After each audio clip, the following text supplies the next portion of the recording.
Bayangkan dia ceritakan balik sebab berlakunya perkara tersebut.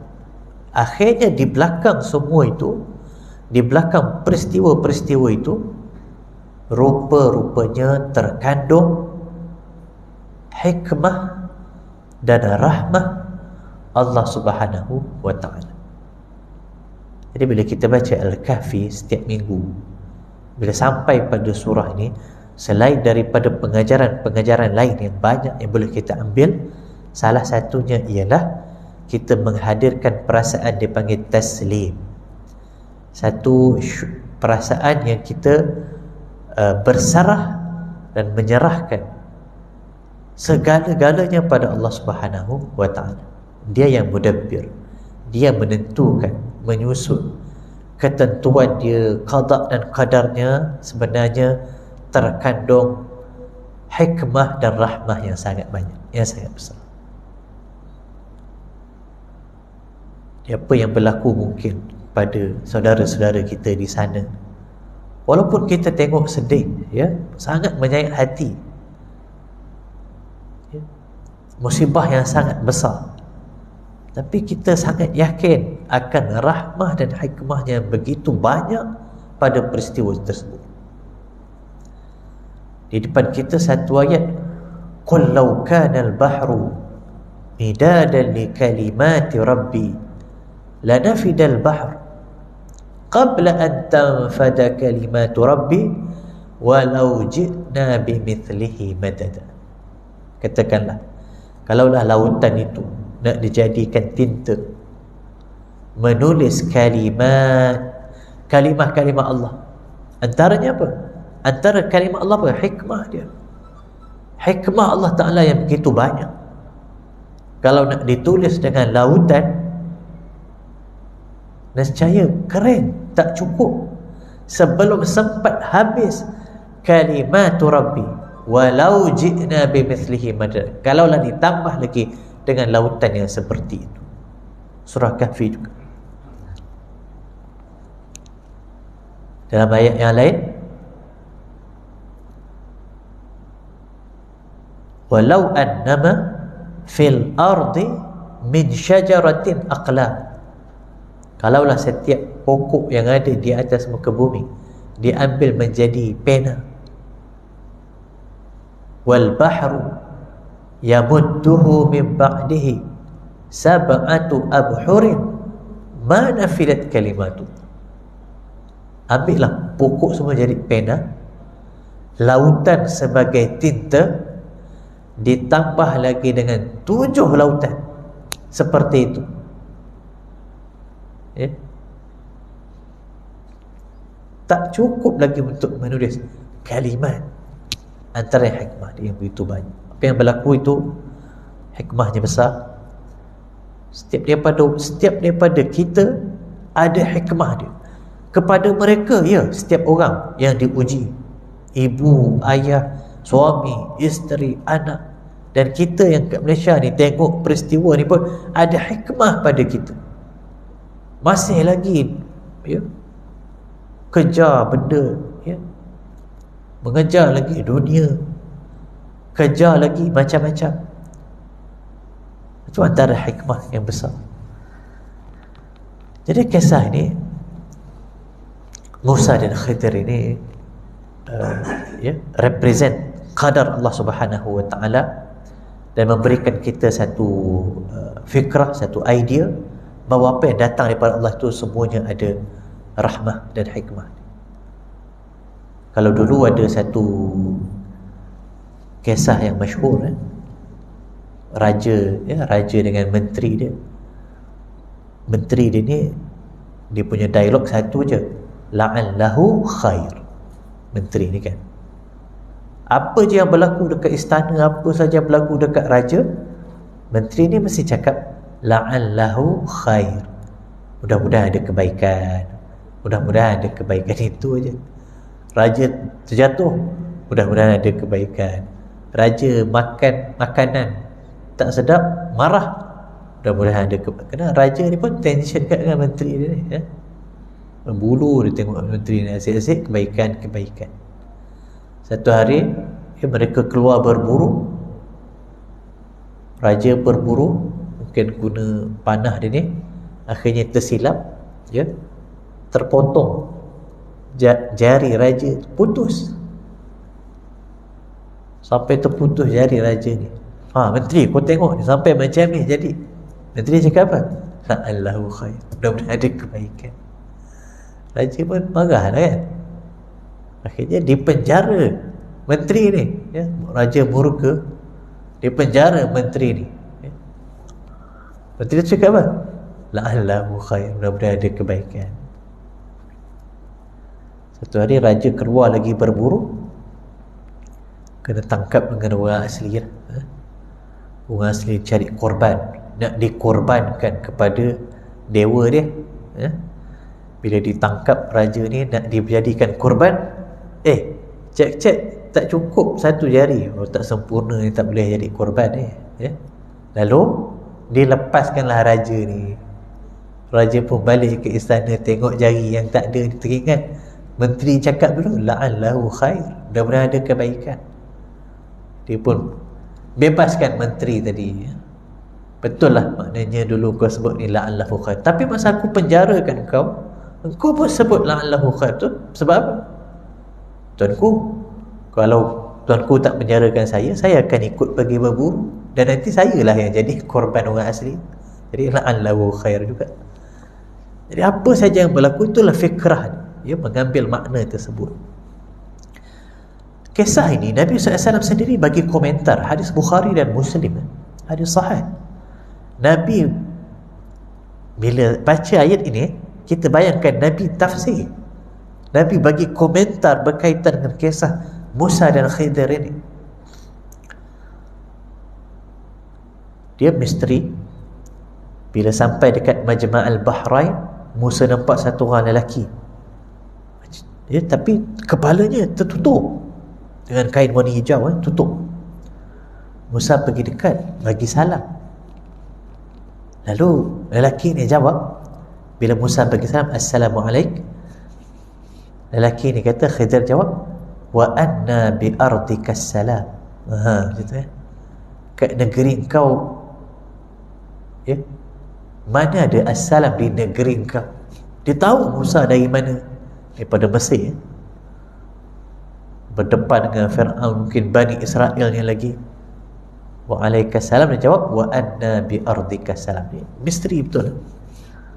Lepas tu baru dibuka dia punya muka dia tu. Musa kata, aku nak ikut untuk aku belajar. Boleh tak aku ikut? Ala an tu'allimani mimma 'allimta rusyda. Lalu kata dia, kau tak boleh sabar duduk dengan aku. Allahu Akbar. Kadang-kadang kita tak sabar dengan qadar ni. Sebab apa? Kita tak tahu hikmah, dan kita hukum. Bila benda yang kita tak tahu tu kita hukum. Musa kata, aku akan sabar. Kalau macam tu syarat, jangan tanya. Kalau nampak apa, jangan tanya. Fantalaqa, bergeraklah rihlah yang pertama. Nabi SAW cerita juga, berjalanlah keduanya di kawasan pantai, laut. Lalu mereka naik satu as-safinah. Dalam hadis kata al-ma'abir, maknanya dia bukan kapal yang besar tu, kapal kecil lah. Kapal kecil yang bawa penumpang ke satu tempat yang lain. Lalu bila mereka nampak Khidir, kata pemandu ke yang kelindan ke apa yang bawa kapal tu, ini rajulun salih, kami tak ambil upah daripada orang macam Khidir. Orang kenal dia, lelaki baik, tambang pun tak ambil. Lalu dalam perjalanan, tiba-tiba datang seekor burung hinggap di hujung kapal. Kemudian burung tersebut mengambil air sedikit untuk diminum dengan paruh ni. Lalu Khidir terus ambil peluang itu. Kata Khidir, Musa tengok burung, berapa jumlah amount air yang dia boleh ambil daripada laut tu untuk diminum. Musa kata 1 titik lah, 2 titik. Lalu kata Khidir, ma ilmi wala ilmik, tak ada, maknanya ilmu aku ke ilmu kau ke nak compare dengan ilmu Allah Subhanahu wa ta'ala, seperti mana burung tadi yang ambil air dengan lautan ini. Jadi Khidir mulakan dipanggil preparation kepada Musa, ready, apa saja yang mungkin berlaku yang kamu tak faham, ketahuilah sebenarnya adalah kerana apa? Kerana ilmu kamu yang terbatas. Compare dengan ilmu Allah Subhanahu wa ta'ala. Apa saja yang berlaku, maka preparationnya ialah memahami bahawa ilmu kita yang sangat-sangat terbatas. Kemudian bila orang tak perasan, tuan boleh bayanglah, mungkin orang tak perasan Khidir ni keluarkan kapak ke apa, dia pergi, dia bocorkan. Yang tengok Musa, yang nampak tu Musa, dia bocorkannya kapal tu. Lalu Musa kata, akharaqtaha litughriqa ahlaha laqad ji'ta syai'an. Apasal kau bocorkan, kau nak tenggelamkan orang dia kan? Kau bawa satu benda yang teruk. Itu respon Musa. Dan kita tahu Musa ni memang syakhsiah dia Musa, dia pernah tumbuh mati orang. Jadi itu respon maknanya yang biasa bila nampak keadaan macam itu. Dan Khidir dengan tenang, alam aqul innaka lan tastati'a ma'iya sabra. Kan aku dah cakap kau tak boleh sabar. Subhanallah. Kadang-kadang qadar ni begitu, kita tak faham, lalu kita blame, dia cakap macam-macam, seolah-olah kita argue dengan Allah Ta'ala, sedangkan ilmu kita nak compare dengan ilmu Allah macam burung yang ambil sedikit air daripada laut. Musa pun kata okey, sebab dah janji mula-mula tadi, la tu'akhidni bima nasit wa la turhiqni min amri usra. Janganlah ambil kira dengan kelupaan aku, dan janganlah bebankan aku dengan urusan yang susah macam ni. Fantalaqa, yang kedua, rihlah yang kedua, masuk mungkin satu kampung. Musa dan Khidir nampak seorang budak, bukan budak, Ghulam ini sebelum baligh. Jadi 13, ini ghulam, umur 13, umur 14. Mungkin sebelum baligh itu dipanggil ghulam. Ya, di akhir kanak-kanak ni, kanak-kanak yang dah besar sikit, ya, habis-habis pun mungkin 12, 13. Itu ghulam. Nampak ghulam, mungkin dengan kawan-kawan dia. Khidir pergi, dalam hadis Khidir tangkap dia, faqtala'a ra'sahu, dia bunuh tu. Ya Allah. Ini gambaran yang memang menyedihkan. Bahkan kalau kita baca ayat tu pun dalam Quran, dia ada something pada ayat tu yang trigger kita bila kita baca, fantalaqa hatta idza laqiya ghulaman faqatalah qala aqatalta nafsan zakiyatan bighairi nafs. Ayat tu pun ada dia punya mukjizat dia. Musa kata, kau bunuh, qatalta nafsan bighairi nafs, tanpa sebab, laqad ji'ta syai'an nukra, kau bawa benda yang betul-betul mungkar. Kata Khidir, responnya, alam aqul laka innaka lan tastati'a ma'iya sabra. Kan aku dah kata kau tak sabar. Allahu Akbar. Qadar ni begitu, kita tak sabar. Lalu Musa akhirnya berkata, in sa'altuka an syai'in ba'daha fala tusahibni. Kita tak tahu, nak imagine macam mana Musa cakap, kalau aku tanya lepas ni, jangan bagi aku ikut dah. Sampai macam itu. Qad balaghta min ladunni uzra. Sudah, maknanya itu maksimum, tak boleh. Apa expectation Musa? Yang pertama menampak macam buruk lah. bocorkan kapal orang. Yang kedua lagi buruk, bunuh. Agaknya yang ketiga ni Musa nak prepare macam mana tak tahu ini kalau berlaku lagi macam mana. Tapi imagine yang ketiga, famtalaqa, mereka pun pergi masuk kampung, ya, letih, perjalanan panjang, lapar.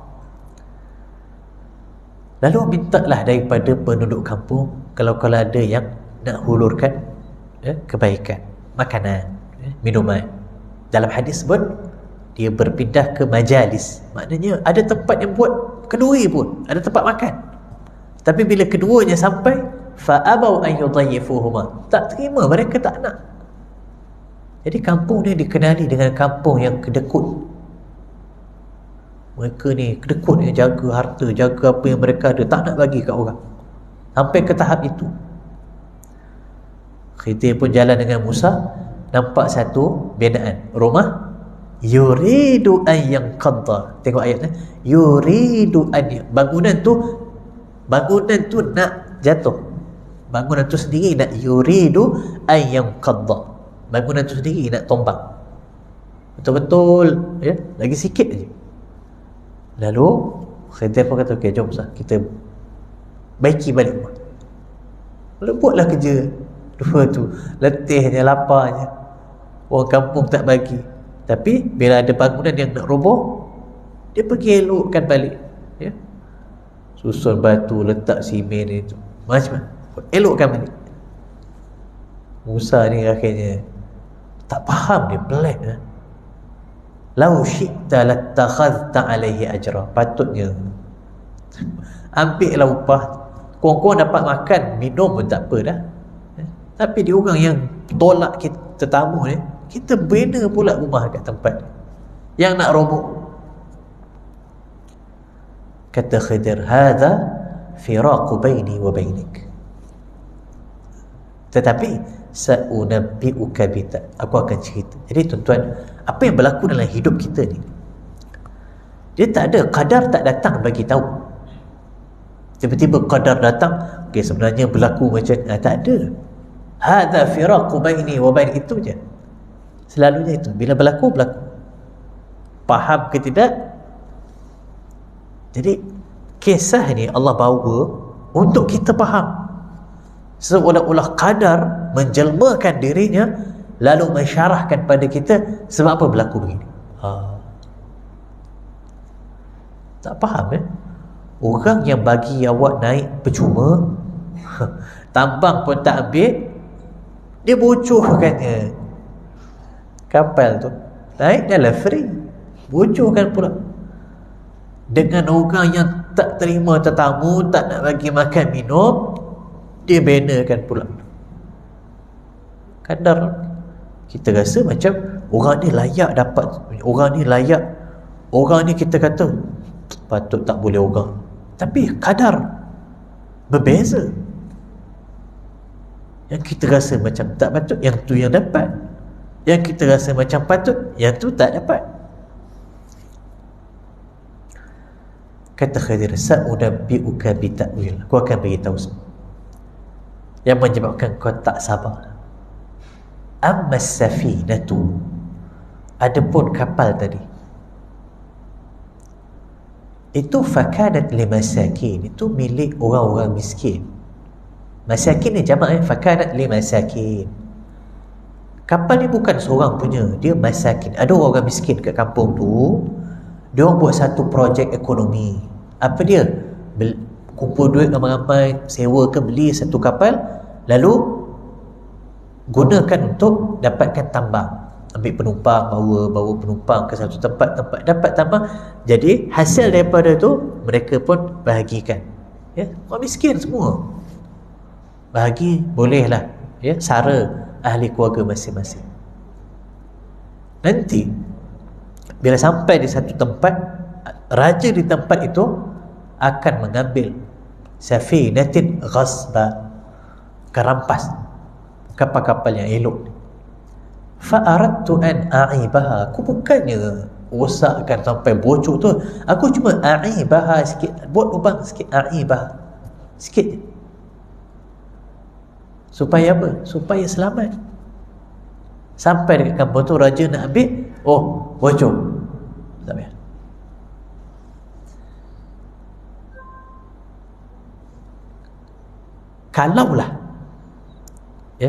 Kalaulah sebagai contoh kapal tu elok, apa berlaku? Raja ambil.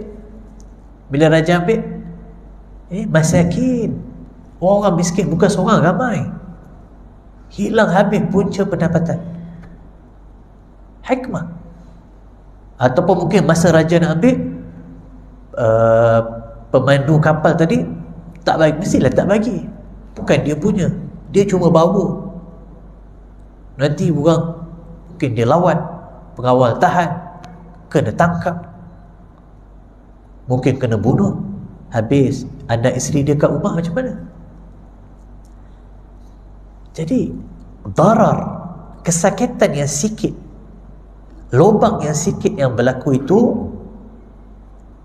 rupanya hikmah dan rahmah kepada lebih besar maslahat dia.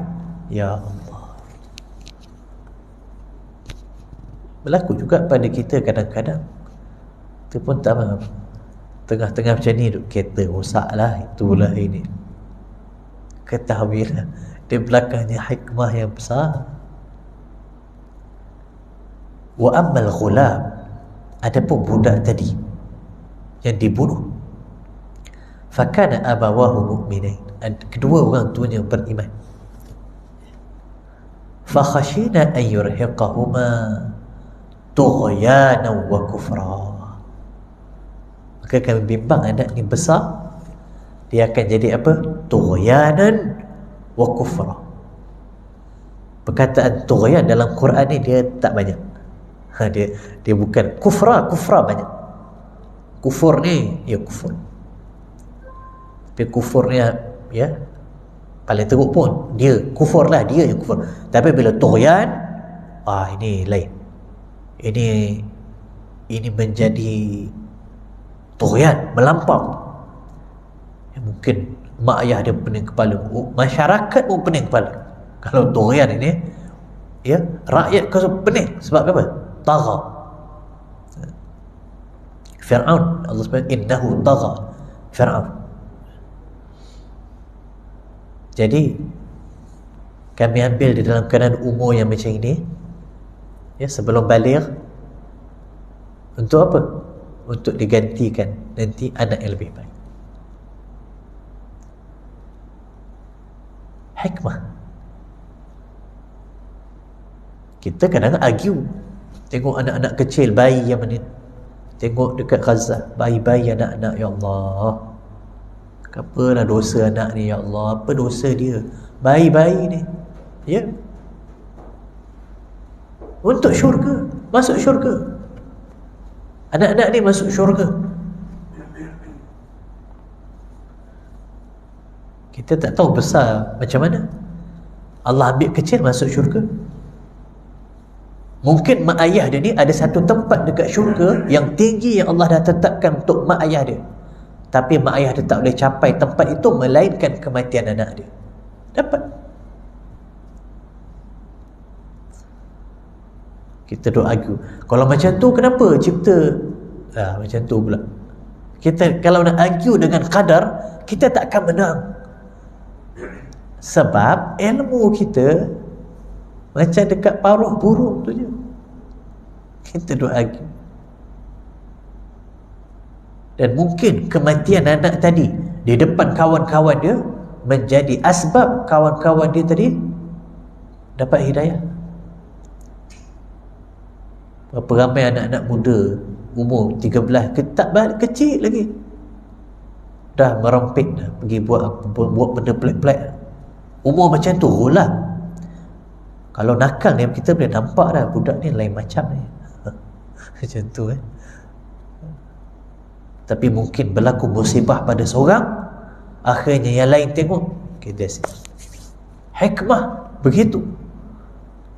Dia, Allah ciptakan lahirnya orang ni untuk dia jadi pengajaran pada orang yang lain, lalu diambil nyawa dia untuk dibagi syurga pada dia dan mak ayah dia. Ya Allah. Kalau besar jadi tughyanan wa kufra, confirm dah neraka, na'udzubillah. Tughyanan wa kufra, confirm kalau besar tu neraka. Tapi ambil waktu ini, confirm dapat syurga, orang yang dapat hikmah, masyarakat pun lega, tak ada orang tughyan macam dia. Hikmah dia jauh lebih besar. Wa ammal jidar, adapun rumah yang dibina tadi, fakana li ghulamaini yatimaini fil madinah. Itu rumah dua orang budak juga, ghulamain juga, budak dua yatim. Di bawahnya kanzun lahuma, ada harta untuk kedua yang tinggal di kampung yang masing-masing bakhil, masing-masing duk kejar harta. Kalau runtuh rumah tu, anak tadi masih kecil, habis orang kampung yang kedekut semua nak ambil harta tadi, semua kedekut, berlomba-lomba. Maka dibinakan, dibaiki rumah tadi sampai ya, fa arada rabbuka ay yablugha ashuddahuma wa yastakhrija kanzahuma. Penutup kepada semua cerita tadi, rahmatan min rabbik. Ya Allah, rahmat. Tak apa, dibina dulu elok, nanti budak ni dah besar, binaan tu dah goyang, nanti roboh, keluar. Masa tu mereka dah besar, dah faham, dan mungkin ya, mereka sabar daripada kecil ni duduk dengan kampung yang bakhil ni, mereka belajar tentang kedekut, mengurus harta dan sebagainya. Bila dikeluarkan kanzun itu, maka mereka dapat gunakan dengan jalan yang baik. Ya, dalam hidup banyak benda yang kita nak tapi lambat. Ada orang tak kahwin lagi. Orang duk tanya, dah kahwin belum? Ada orang dah kahwin tak ada anak, lama. Berapa ramai orang yang bila nak kaya dia sebabnya buat macam-macam dah, projek sana sini, kadang-kadang yang haram halal langgar je.